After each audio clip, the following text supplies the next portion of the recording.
이 시간 하나님께서 이 공동체에 주시는 말씀 데살로니가전서 1장 1절부터 4절까지 보겠습니다. 우리가 지난주부터 8주간 두 달 동안 종말론에 대해서 마지막 때에 대해서 좀 많은 자들이 세대주의 종말론자들이 미혹하는 이 상황 속에서 우리가 종말론 마지막 때에 관한 설교를 8주 동안 하겠습니다. 그래서 여러분들이 정통 신학적으로 또 교리적으로 또 성경에 근거해서 성경적인 종말론이 무엇인지 우리가 배워가면서 올바른 종말론을 정립하시길 바랍니다. 두 번째 시간 데살로니가전서 1장 1절부터 4절까지 같이 읽겠습니다. 시작. 바울과 실로아노와 디모데는 하나님 아버지와 주 예수 그리스도 안에 있는 데살로니가인의 교회에 편지하노니 은혜와 평강이 너에게 있을지어다. 우리가 너희 모두로 말미암아 항상 하나님께 감사하며 기도할 때 너희를 기억함은 너희의 믿음의 역사와 사랑의 수고와 우리 주 예수 그리스도에 대한 소망의 인내를 우리 하나님 아버지 앞에서 끊임없이 기억함이니 하나님의 사랑하심을 받은 형제들아 너희를 택하심을 아노라. 아멘. 성경에 손을 얹고 우리 믿음의 고백 드리겠습니다. 시작. 이 성경은 성령의 감동으로 쓰여진 것으로 성령의 검며 진리의 말씀을 믿습니다. 이 말씀은 우리를 변화시키고 하나님의 형상으로 회복한 사실을 믿습니다. 우리는 이 말씀을 늘 묵상하며 이 말씀대로 할 것을 믿음으로 고백합니다. 아멘. 가슴에 손 얹고 저를 따라 고백드리겠습니다. 예수님은 그리스도시요 살아계신 하나님의 아들이십니다. 예수님은 교회와 내 삶의 주인이 되십니다. 아멘. 마지막 때를 살고 있는 우리들의 소망이라는 제목으로 종말론에 관한 두 번째 시간을 갖기 원합니다. 특별히 우리가 마지막 때에 관한 말씀을 우리가 권면의 말씀을 듣기 위해서는 데살로니가 서신서를 꼭 보시길 바랍니다. 복음서에 나와 있는 지난 시간에도 배웠지만은 예수님께서 마지막 때 일어날 일들에 관한 부분들을 그런 부분도 있지만 사도들이 특별히 바울이 데살로니가 교회를 향해서 마지막 때에 일어날 일에 대해서 재림에 관한 복음을 전한 이 복음을 잘 기억하시기 바랍니다. 사도 바울이 전한 이 바울의 종말론 이 부분에 대해서 책으로 나온 것도 있지만 그것도 중요하지만 개인적인 생각이 들어갈 수 있기 때문에 성경 그대로 보셨으면 좋겠어요. 기회가 되면 이번 주에 여러분 우리 성도들 숙제예요. 숙제. 데살로니가 전후서 다 읽으시기 바랍니다. 이거는 다 읽으셔야 돼요. 그냥 읽어도 되고 안 읽어도 되고. 저를 따라하겠습니다. 다 읽겠습니다. 예. 저한테 하는 게 하나님 앞에 우리가 읽고 이 종말론에 대해서 우리가 배우겠습니다. 그 마음으로. 예. 저도 정독하고 여러분들 정독하고 이번 주는 데살로니가 전후서를 꼭 읽으십시오. 이 서신서의 죄송합니다. 수신 지역인 이 데살로니가에 대해서 우리가 알아야 되는데요. 그 당시에 헬라인들이 많이 모였던 약 20만 명 정도의 인구가 살았던 곳입니다. 그곳에서는 유대인들이 있었는데 유대인 사업가들이 대부분 이렇게 부자들이 좀 많았어요. 그래서 유대인들의 사업가들이 많은 곳이었고 헬라인들이 많았지만 유대인들이 많은 사람들 앞에서 그래도 어떤 위치에 있는 그런 자들이었습니다. 또한 이 데살로니가에 유대인들의 어떤 회당이 있었습니다. 유대인들의 사업가 유대인들의 영향력도 컸지만 이 데살로니가에 있는 이 회당의 영향력이 컸습니다. 이 당시에는 이스라엘 안에서도 또 회당 중심으로 유대인 중심으로 이들이 정치적인 어떤 영향력도 미치게 되고 정치, 사회, 경제 모든 부분에서 유대인들이 영향력이 있었습니다. 이 사람들이 아주 대단한 어떤 그래도 다른 사람 지혜가 있는 어떤 율법을 알아서 그렇죠. 그래서 이 당시에도 이 데살로니가에서 영향을 미쳤던 유대인들이 있었습니다. 그리고 믿는 자들이 있게 됩니다. 이 데살로니가는 마게도냐의 수도입니다. 수도.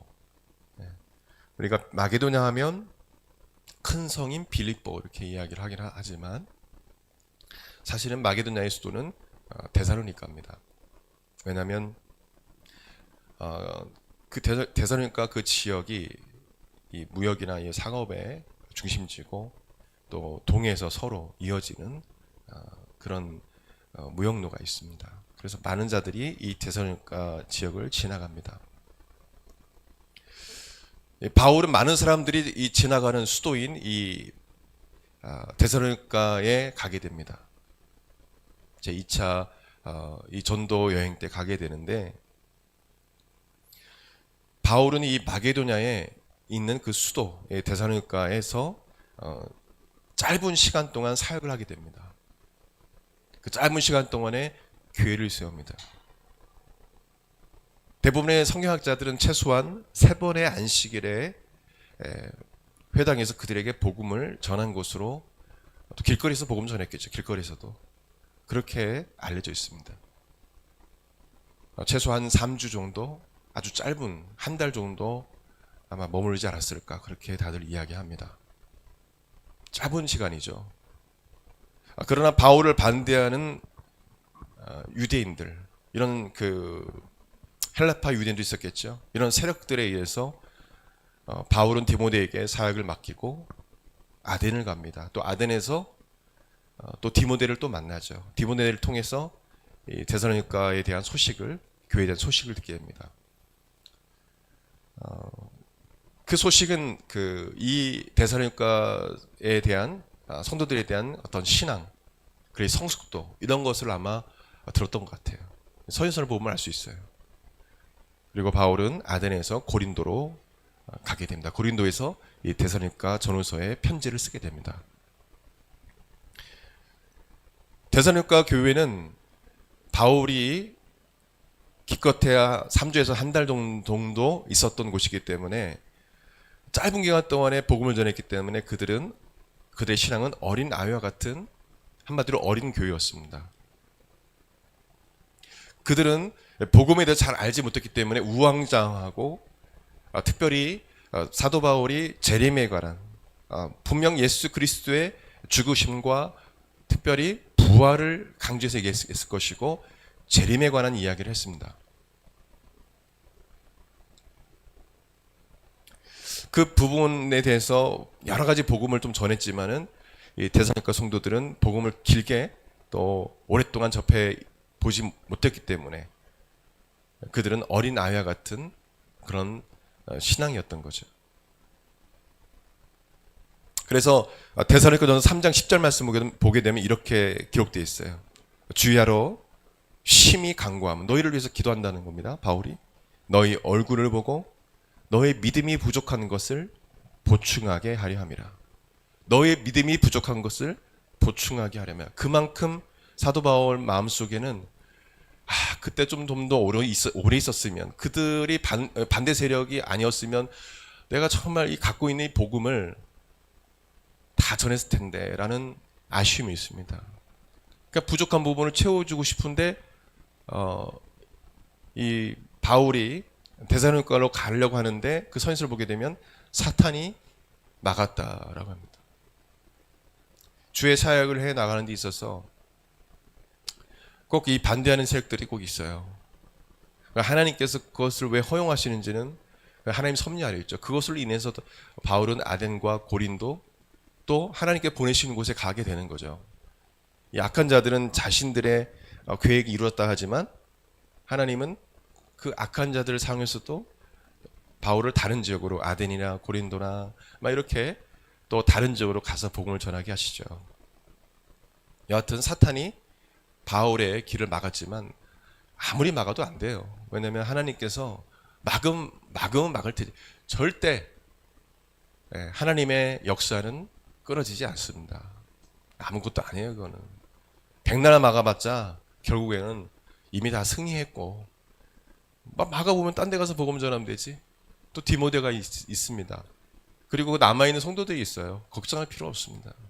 오히려 그것 때문에 데살로니가 성도들은 목사님을 향한, 사도 그 바울을 향한 마음이 더 애틋하고 더 열심히 신앙생활을 하려는 그런 마음들이 있었을 거예요.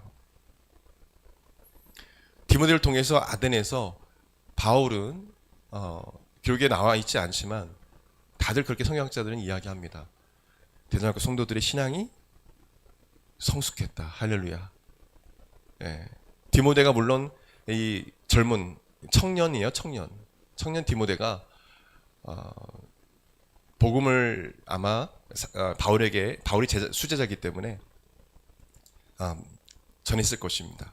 그러나 부족한 점도 있었겠죠. 그러니까 이 바울이 데살로니가전서 3장 10절에 그렇게 이야기하는 거죠. 그러나 어쨌든 디모데를 통해서 훈련을 받고 이들의 신앙이 성숙했다. 그래서 오늘 성경만 보면 뭐라고 나옵니까? 처음 데살로니가 성도를 향해 편지를 쓰면서 3절에 너의 믿음의 역사와 사랑의 수고와 우리 주 예수 그리스도를 대한 소망의 인내를 우리 하나님 아버지 앞에서 끊임없이 기억하미니. 처음부터 칭찬을 해요. 그들의 신앙의 성숙도를 듣고 나서 기쁨으로 그들에 대해서 부족한 점도 있지만 내가 그렇게 짧게 있었는데 너희들이 그 복음을 듣고 이렇게 성장을 했구나. 데살로니가 서신의 특징은 예수 그리스도에 대한 재림에 관한 것에 대해서 성경적 지식이 없었던 성도들에게 예수 그리스도의 재림에 관한 복음을 편지를 쓴 내용이 특징입니다. 짧은 시간 동안 이 성도들은 사도가 전한 복음을 들었기 때문에 이런 자들이 있었다고요. 예수님의 재림 전에 죽은 자들의 죄는 처벌을 받는 것인가? 말도 안 되는 생각이죠. 그런 생각을 가졌다는 겁니다. 재림 전에 죽은 자 그들의 죄는 처벌받는 것인가? 믿는 자를 말합니다. 재림 전에 죽은 자들은 예수님의 재림의 때에 부활의 영광을 누리지 못하는 건 아닌가 등의 의문을 갖고 있었어요. 그러니까 예수님의 그 재림에 관한 복음을 제대로 알지 못했습니다. 예수님께서 재림하실 때 우리가 살아있어야 되는 거 아닌가? 그래야 우리가 구원받는 거 아니야? 우리가 예수님 오시기 전에 죽었기 때문에 그냥 죽음으로 끝나는 거 아닌가? 못 살아나는 거 아니야?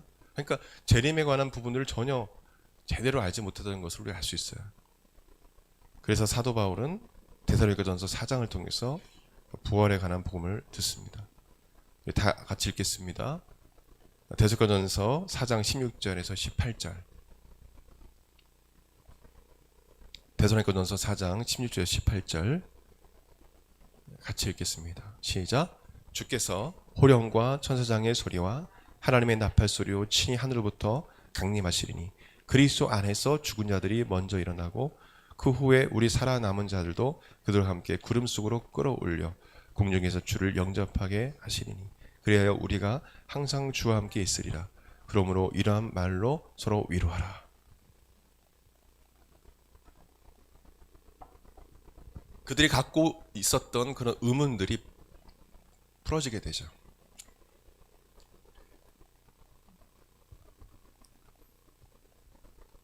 우리는 이 복음에 대해서 말씀을 알기 때문에 쉽게 우리가 접할 수 있었지만 그 당시에 데살로니가 성도들은 잘 알지 못했어요. 근데 모르겠습니다. 지금 제가 어떤 우리 교회 성도가 아니어도 그냥 일반 크리스찬들 만났을 때 재림에 관한 어떤 복음에 대해서 이야기해 보십시오라고 이야기하면 과연 몇 명이나 정확하게 이야기할 수 있을까라는 생각이 들어요. 거기에 대한 기대감도 없을 수도 있고요.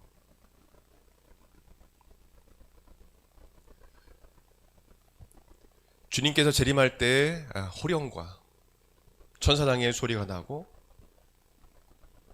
그 소리는 어떤 소리인지 모르지만 하나님의 나팔 소리가 들린다고 합니다. 절대 하겠습니다. 나팔 소리가 나면 마지막 때다. 전 세계에서 나팔 소리가 나면 끝난 거예요. 이제 끝난 거예요. 이미 끝났어요. 믿지 않는 자들에게는 큰 두려움, 악한 자들에게는 큰 두려움, 사탄을 숭배하고 따랐던 자들, 하나님 대적한 자들은 가슴을 치며 통곡할 것입니다. 끝난 거예요. 회개할 기회도 없습니다. 주님께서 재림할 때는. 그리고 천사들이 세상 저 끝에서 저 끝까지 믿는 자들을 모은다고 합니다. 그리고 무덤 속에 믿다가 죽게 된 사람들, 그 무덤이 낙원이 어느 곳에 있는지는 우리가 알 수 없지만 어쨌든 잠자는 곳, 낙원이라고 하죠, 신학적으로는. 그래서 그 잠자던 성도들이 무덤 속에서 일어나서 그 위치가 어느 위치인지 그건 알 수가 없죠. 영원히 죽는 곳이, 죽어서 가는 곳이 있죠. 그 낙원이라고 하죠. 그리고 믿지 않는 자들이 가는 음부, 게헨나. 어쨌든 무덤 속에 잠자는 성도들이 자고 있다고 말하면 성경은 주님이 재림하면 깨어나서 먼저 공중으로 들림받아서 주님을 맞이하고, 그것을 보고 있는 성도들은, 살아있는 성도들은 그 당시에 주님이, 원하기는 주님 재림하실 때 좀 살아있었으면 좋겠습니다. 저 그런 마음이 있어요. 죽지 않고 그러면 안 되겠죠. 얼마 남지 않았으니까 저도 제 생애가. 그러나 제 개인적인 소망이에요, 소망. 그러면 몇십 년 만에 주님 오시겠죠. 전 개인적으로 그런 마음도 있고, 한 마음에는 지금 좀 늦게 오세요. 저 늦게 오세요. 저 사람 구원받아야 돼요. 그런 마음도 있죠. 두 가지 마음이 있어요. 개인적으로는 빨리 주님 오셨으면 좋겠다. 한편으로는 영혼 생각하면 좀 주님 늦게 오세요. 저 사람 구원받아야 돼요. 그런 마음도 있고. 사실 요즘 들어서 다 그렇습니다. 나이가 점점 들어가면 주님 빨리 오세요, 이런 마음이 더 들어요. 사실 주님 빨리 오세요. 지금 우리나라 시국을 보게 되면 주님 빨리 오세요, 그런 마음이 들 때가 많아요. 사실 전 세계를 보게 되면 고통과 전쟁과 지진과 기근과 주님 빨리 오세요. 아마 선교사님들도 그런 마음들이 많으실 거예요. 주님 빨리 오세요. 이 고통받는 사람들 보세요.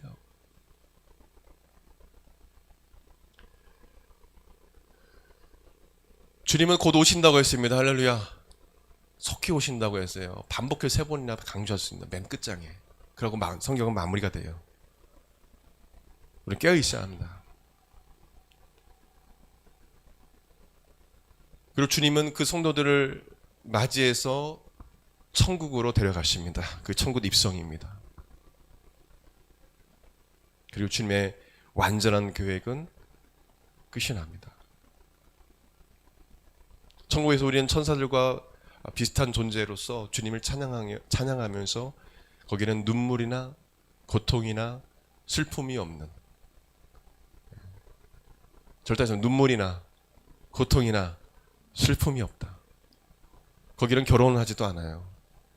만약 아라는 본다고 하더라고요. 천국을 갔다 온 분들의 어떤 간증을, 제가 수많은 간증을 들어오면 대부분 다 고통적으로 아라는 보는데 그냥 브라더 시스터. 사모님 천국에서 만나면 나보고 형제요 라고 할 거예요. 저는 자매요. 기억은 있지만 하나님께서 우리 인간을 만드셨기 때문에 이 기억을 하나님께서 마음대로 하실 수 있어요. 뇌도 하나님 만드셨기 때문에. 천사들과 같다. 하나님의 완전한 계획이 완전하게 이루어지는 날이 될 것입니다. 할렐루야. 아멘. 그날에 우리는 큰 축제요, 기쁨이에요. 믿지 않는 사람들은 두려움과 불안, 말세의 종말의 때가 그때가 되게 되면 믿는 사람들을 위해서 하나님께서 너무도 고통스럽기 때문에 감하신다고 했습니다. 얼마나 고통스러우면. 그 사실은 믿는 사람도 그 세상 속에서 있게 된다는 거. 왜요? 그들에게 복음을 전해야 되고요. 그들에게 그리스도의 복음을 전해야 되고 그 한 영혼에도 그리스도를 인도해야 되기 때문에 우리는 세상 속에 지금도 있게 되는 것입니다. 같이 고통을 또한 받게 되는 거죠. 세대주의 종말론자들은 대부분 사람들은 우리는 고통을 받지 않고 환난을 아예 벗어나서 우리는 그렇게 간다고 하지만 성경은 또 그렇게 말하고 있지는 않아요. 그래서 우리는 세상 속으로 들어가야 되고 그 세상 속에 들어가서 그 세상을 변화시키 빛의 잔으로서 어두운 세상을 우리가 밝혀야 되고 소금 역할을 감당해야 되는 것입니다.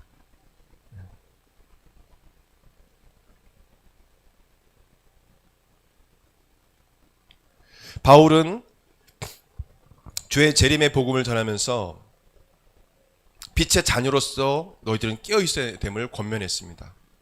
성경을 보실까요?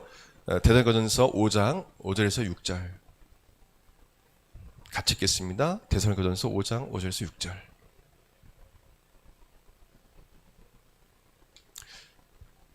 시작. 너희는 다 빛의 아들이요 낮의 아들이라. 우리가 밤이나 어둠에 속하지 아니하나니 그러므로 우리는 다른 이들과 같이 자지 말고 오직 깨어 정신을 차릴지라.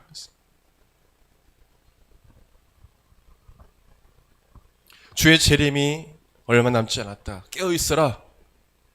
너희들은 빛의 자녀들이다. 어둠을 밝힐 수 있는 빛의 자녀의 삶을 살아야 된다. 절대하십니다. 오직 깨어 정신을 차리자. 정신을 차리자. 어떤 말일까요? 재림에 관한 말씀을 전하면서 깨어 있으라. 정신을 차려라. 어떤 말일까요? 주의 재림을 그냥 늦게 오시겠지 하고 생각하지도 않고 그냥 살아라? 아니죠. 주님의 재림이 곧 임박했다. 그때는 우리는 알지 못하지만 하나님 아버지만 알지만 우리는 그때를 생각하면서 현재를 살아가라는 것입니다. 현재를 살아가라. 여러분, 종말론적인 신앙을 이야기할 때 어떤 목회자는 그렇게 이야기합니다. 이단들이 대부분 그렇게 가죠. 재산 다 팔고 주님 이제 재림한다고 나왔으니까 전 다 팔고 지금 이런 관계도 필요 없고 다 정리해도 직장도 정리하고 재산도 정리하고 교회 다 나와서 계속 교회에서만 예배드리고 시간을 교회에다 드리고 그렇게 살아라. 시간이 얼마 남지 않았다. 10월 28일 날 오늘 며칠이죠? 1월 19일이죠. 1월 25일 날 주님 오신다. 그렇게 해서 성도들의 그 제사를 다 갈취하고 그리고 주님 안 오시면은 이 종말의 때에 약속한 대로 안 오면은 또 다른 말을 하고 그것이 안식교고 그런 사람들이 대부분 지금 그런 이단에 지금 속해 있죠. 세대주의 종말론, 시대를 나누고 명확한 시간과 장소를 이야기하고 이 사람들은 깨어 정신을 차린 사람들이 아니에요. 정신이 혼미한 사람들이죠. 절대 정신이 혼미한 사람들이다.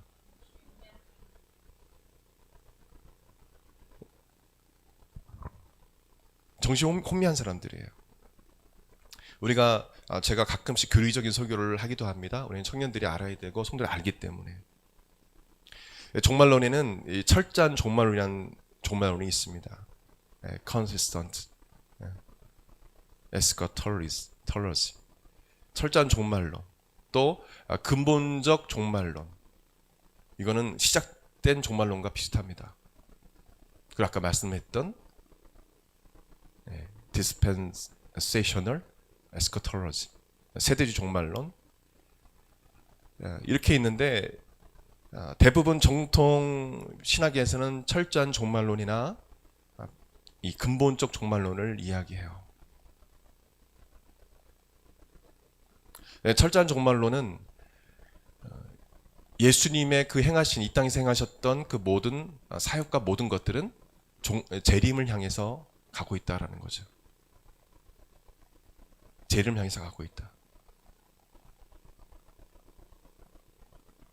예수님의 모든 그 말씀과 모든 사역들은 죄를 향해서 가고 있다.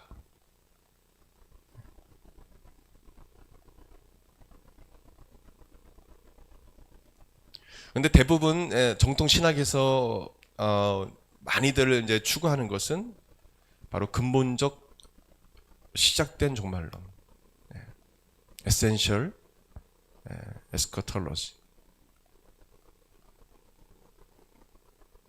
또 inaugurate eschatology, 시작된 종말론. 대부분 근본적 종말론을 많이 이야기해요. essential, 이 종말론을 많이들 이야기합니다. 그것은 뭐냐면 예수님의 재림이 있어요. 재림이 있다고 해서 현재를 막 사냐, 그게 아니에요. 그것이 아닙니다. Not yet.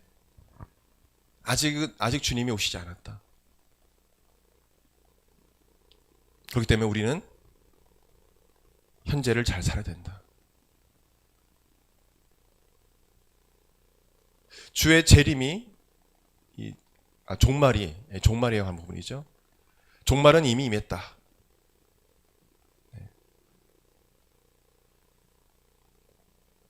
그리고 주님이 재림하면 그 종말은 완성된다. 현재적, 미래적 종말에 대해서 이야기하죠. 예수님께서 이 땅에 오심으로 말미암아서 부활 승천하심으로 지금 이 시기는 우리가 종말의 때이다. 그리고 주님은 곧 오시게 되는데 그때는 완전한 종말, 마지막 때가 될 것이다.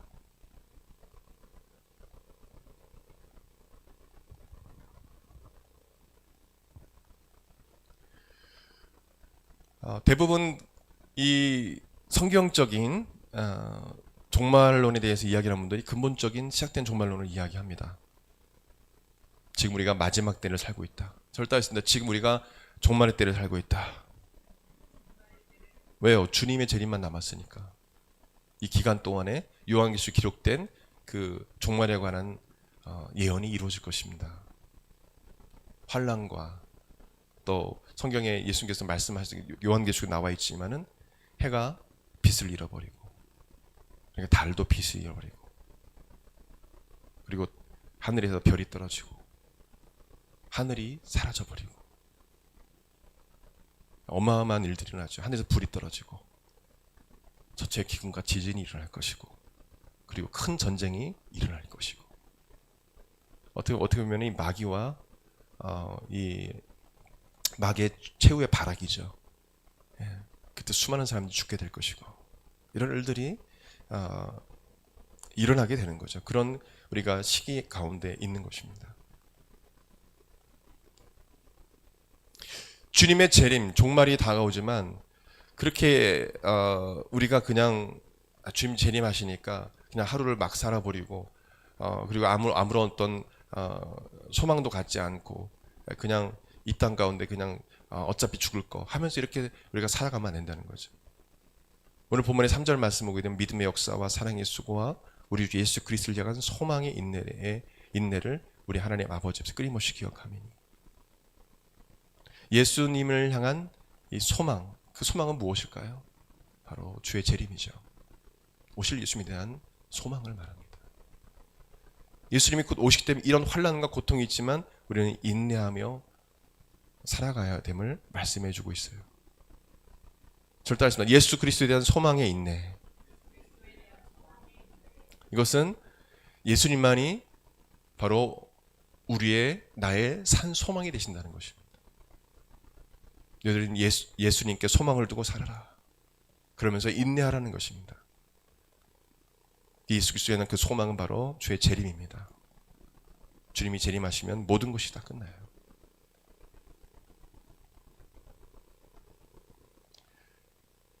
이 세상은 소망을 잃어버린 채, 이 인류는 소망을 잃어버린 채 삶의 의미와 방향성을 상실했습니다. 불확실성. 우리나라 지금 그렇죠? 뭐가 확실하지 않아요. 불안 가운데 죽어가고 있어요. 전 세계가. 인류의 모든 인간들이 주님을 모른 채 삶의 의미와 방향성을 상실했습니다.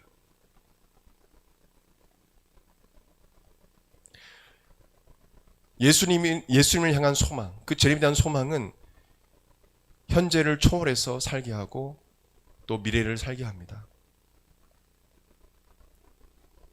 오늘 하루하루를 인내하며 살게 해요.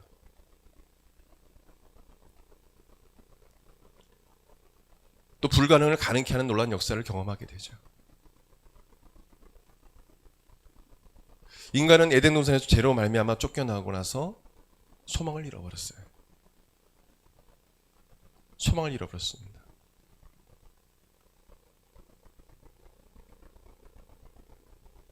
그래서 많은 자들이 헛된 소망을 찾아 가다가 우상도 숭배하고 거기다 소망을 두는 거예요.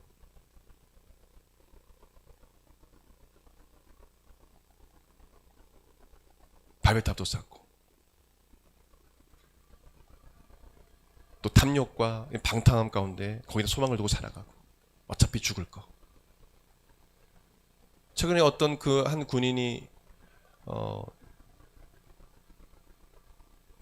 휴가 나왔나요? 휴가 나왔나요? 아유, 한마디로 자살을 하고 있던 것 같아요. 죽기 전에 한번 성관계를 한번 해보자. 그래서 여자 화장실 들어가서 옆 칸으로 와서 칼로 찌르고, 다행히 그 칼에 이게 찔림 받아서 피가 막 이렇게 나오는데 아주 그래도 제의롭게 바깥으로 끌어내서 그 여성이 살게 됐는데 그 사람은 도망가고 나중에 잡혔죠.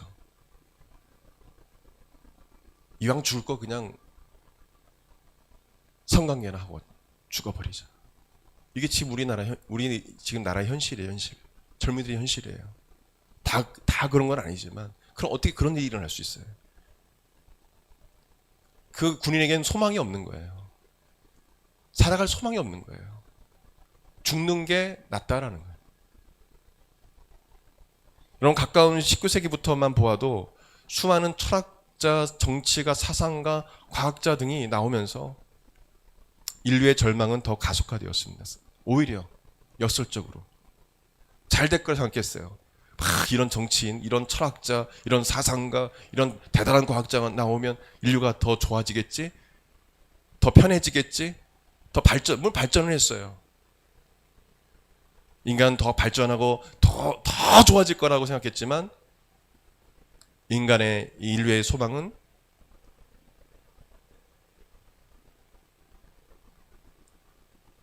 더 절망을 주는 세상적 소망이었음을 많은 자들이 깨닫게 됩니다.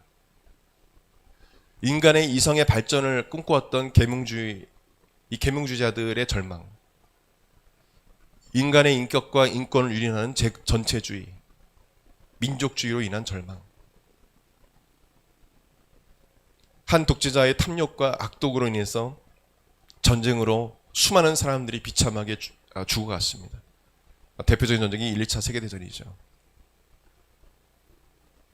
이탈리아의 파시즘, 독일의 나치즘, 중국, 북한, 러시아의 사회주의, 공산주의 등 인간이 얼마나 악한지 보여주게 하는, 하나님 대적하는 이 악한 사상들이 수많은 인간들에게 절망을 주었어요. 아니, 지금도 일부는 진행 중입니다. 그래서 많은 북한의 주민들과 중국과 러시아에 있는 사람들이, 어떤 사람은 그 고통 가운데 지금 삶을 살아가고 있다는 것을 우리가 보게 됩니다.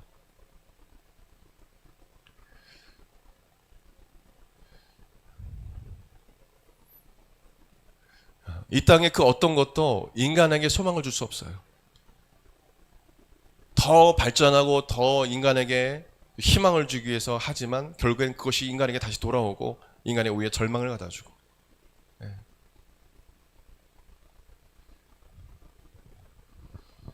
이 과학이 발달됨으로 말미암아 인간을 이롭게 한다고 하지만 오히려 그것이 뭐냐면 인간을 더 절망스럽게 만드는 상황까지 가게 되는. 우리 청년들이 정말 열심히 공부하고 어떤 위치에 오를 때 이 절망적인 이 세상 가운데서 예수 그리스도가 소망이라는 것을 이야기할 수 있으면 좋겠습니다.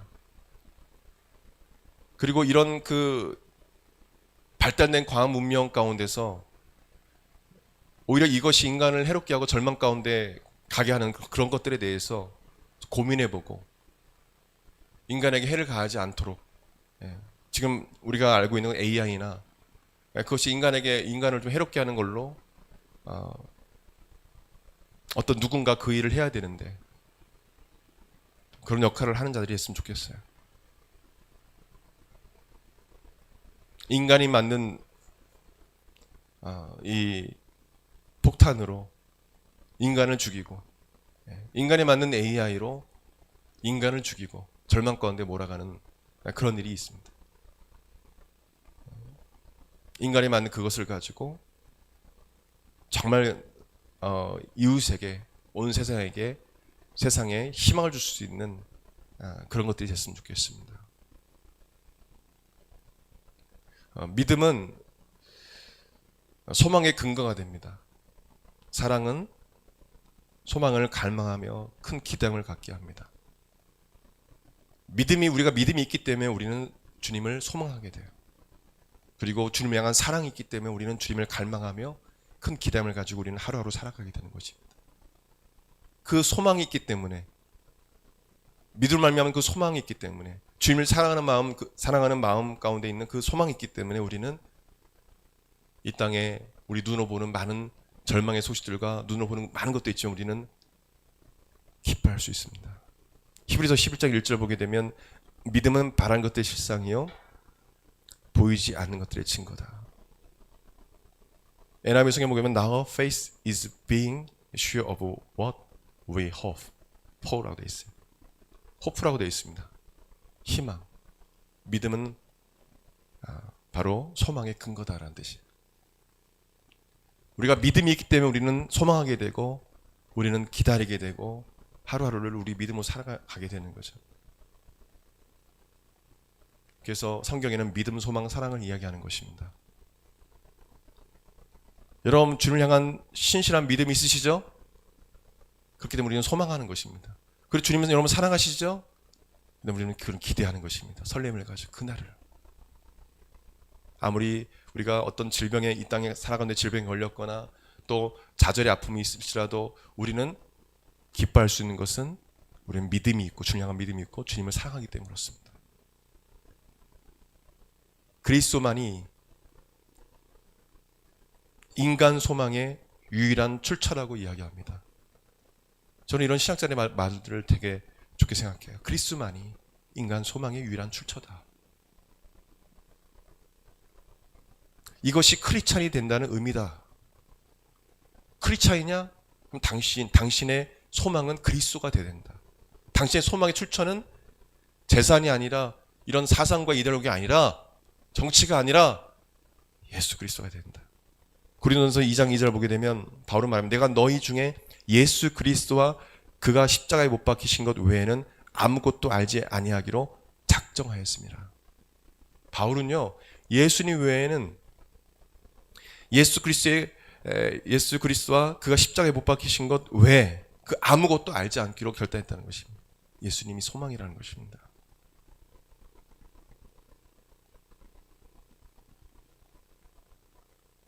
이 말씀을 마무리하기 원합니다. 여러분 데살로니가 이 서신에 보게 되면요, 예수 그리스도에 대한 재림을 이야기하면서요, 현재를 어떻게 살아가야 되는 데서 분명 말씀하고 있어요.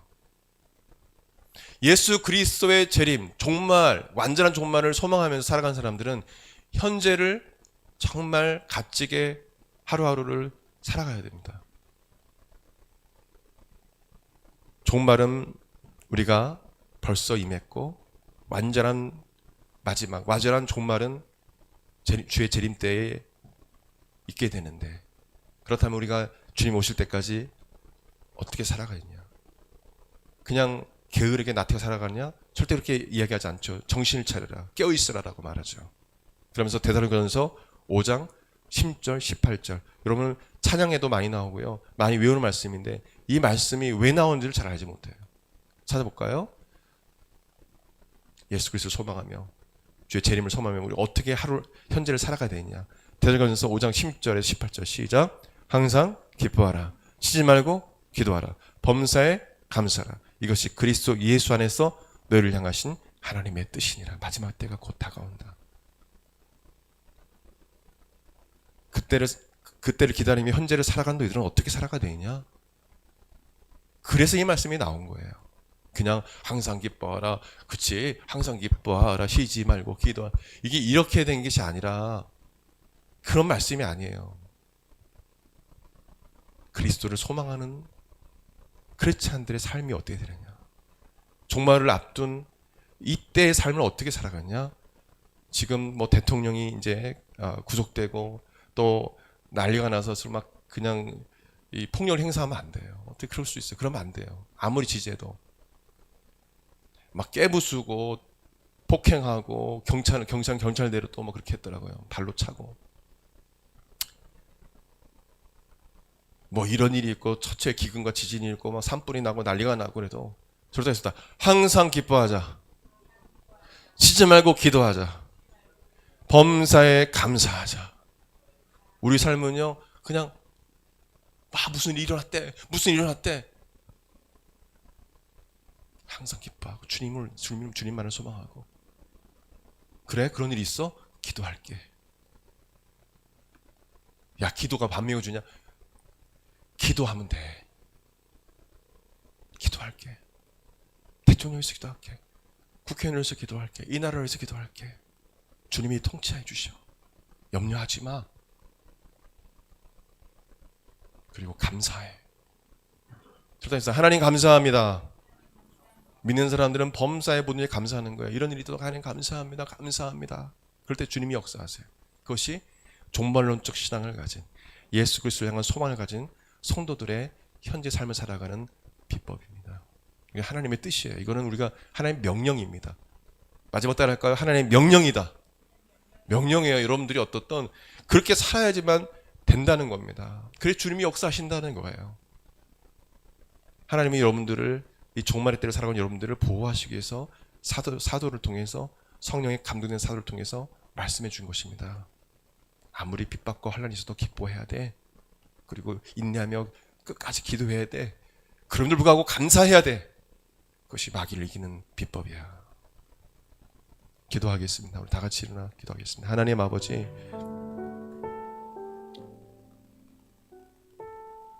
마지막 때를 우리는 살고 있습니다. 우리들의 소망은 대통령도 아니고 국회의원도 아니고 어떤 정치인도 아니고 어떤 사상과 이데올로기도 아니고 오직 예수님이십니다. 예수님만을 소망합니다. 그리고 사도 바울을 통해서 성령께서 우리에게 말씀하신 내용에 순종하길 원합니다. 하루하루 우리는 기뻐하며 살겠습니다. 쉬지 말고 기도하며 살겠습니다. 그리고 어떤 일이 있어도 감사하며 살겠습니다. 지금 그런 삶을 살아낼 수 있도록 도와주십시오. 이런 상황 속에서 우리 성도들이 청년들이 기뻐하며 기도하며 감사하며 하나님께 영광 돌게 도와주옵소서.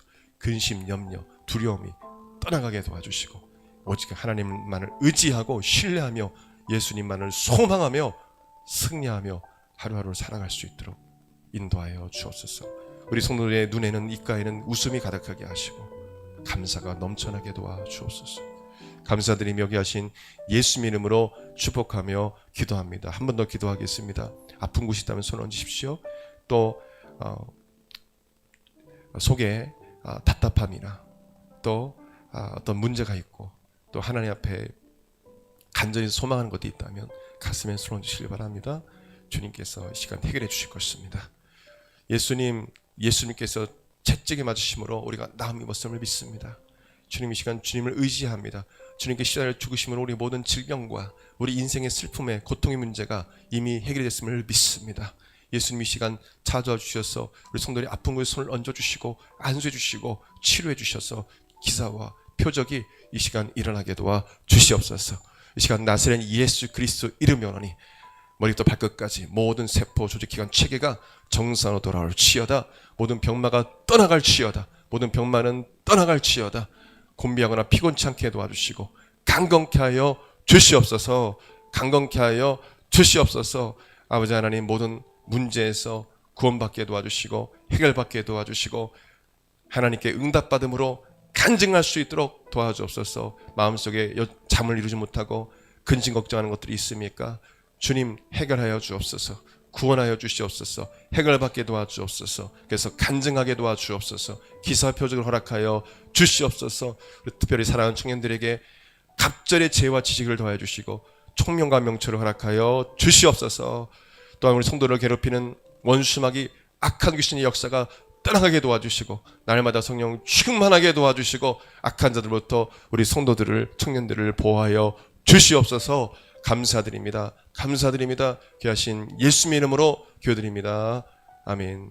이제는 우리 주 예수 그리스도의 은혜와 하나님의 그 크신 사랑과 성령님의 감동감과 교통 역사하심이 하나님을 사랑하는 모든 성도들 그 10년과 삶 가운데 영원토록 함께 있을지어다. 아멘.